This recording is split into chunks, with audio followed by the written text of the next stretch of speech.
তার ফেসবুকে এই দেশের সার্বভৌমত্ব রক্ষার জন্য কলমের কালি ব্যবহার করত।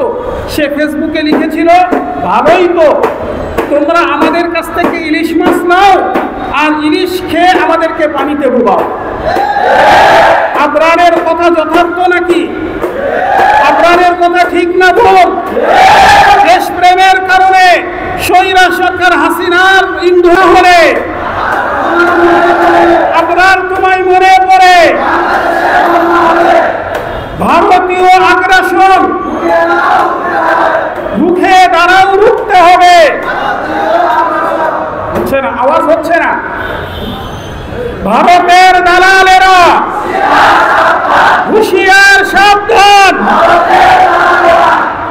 বন্যায় যদি মানুষ মরে, সেভেন সিস্টার্স থাকবে না রে বাংলায়। বন্যায় যদি মানুষ মরে,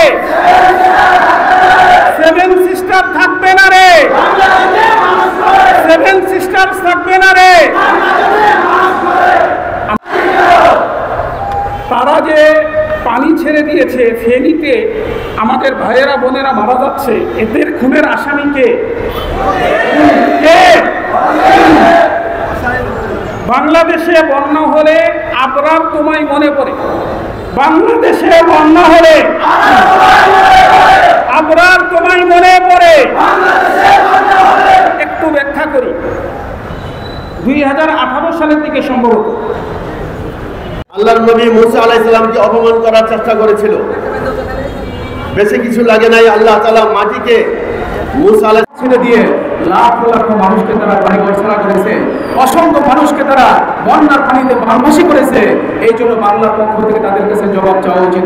বন্ধু, আমাদের যখন বিপদ হয় তখন তারা আমাদের উপরে আরো বিপদকে চাপিয়ে দেয়। কথা বলেন ঠিক কিনা? পরিষ্কার ভাষায় জানিয়ে দিতে চাই, কোন রকম আগাম সংবাদ ছাড়াই বাদ খুলে দিয়ে ভারত বাংলাদেশের মানুষের উপরে যে জুলুম করেছে, এই জুলুমের বিচার না হওয়া পর্যন্ত বাংলাদেশের মানুষ থামবে না, থামতে পারে না। কথা বলেন ঠিক কিনা? আপনারা জানেন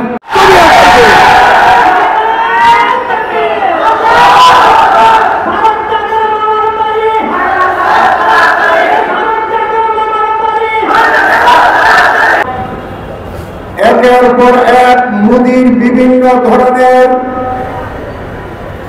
অন্যায় জুলুম অত্যাচারকে প্রতিষ্ঠা করার জন্য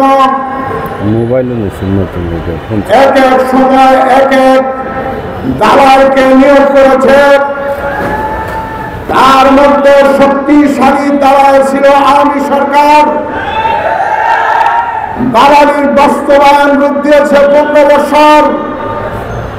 এরপরে ছাত্র আন্দোলনের মুখে সেই দালাল আমাদের দেশ থেকে পালন করতে বাধ্য হয়েছে।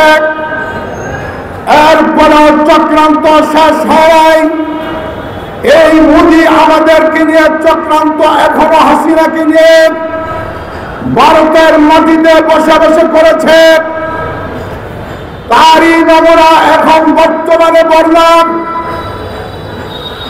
আজকে পত্রিকায় দেখলাম ফারাক্কার 109টি বাঁধ খুলে দিয়েছে এবং কয়েকদিন আগে আপনারা জানেন আনসার লীগ নামক লোক যে আমাদের দেশে মোদি তার প্রোগ্রাম বাস্তবায়ন করেছে।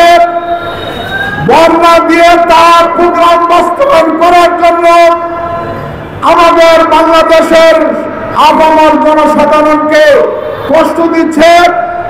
কিন্তু আলহামদুলিল্লাহ শুকরিয়া তার বলতে হয়, আমাদের দেশের মানুষকে তারা কষ্ট দিয়ে পানি দিয়ে মারতে চেয়েছে।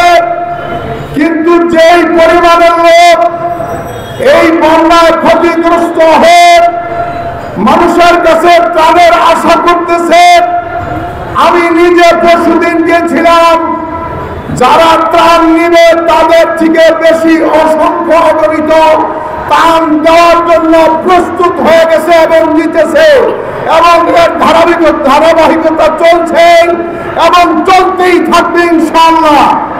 যেই সমস্ত বাড়িঘর ভেঙেছে তাদের পুনর্বাসনের জন্য বাংলা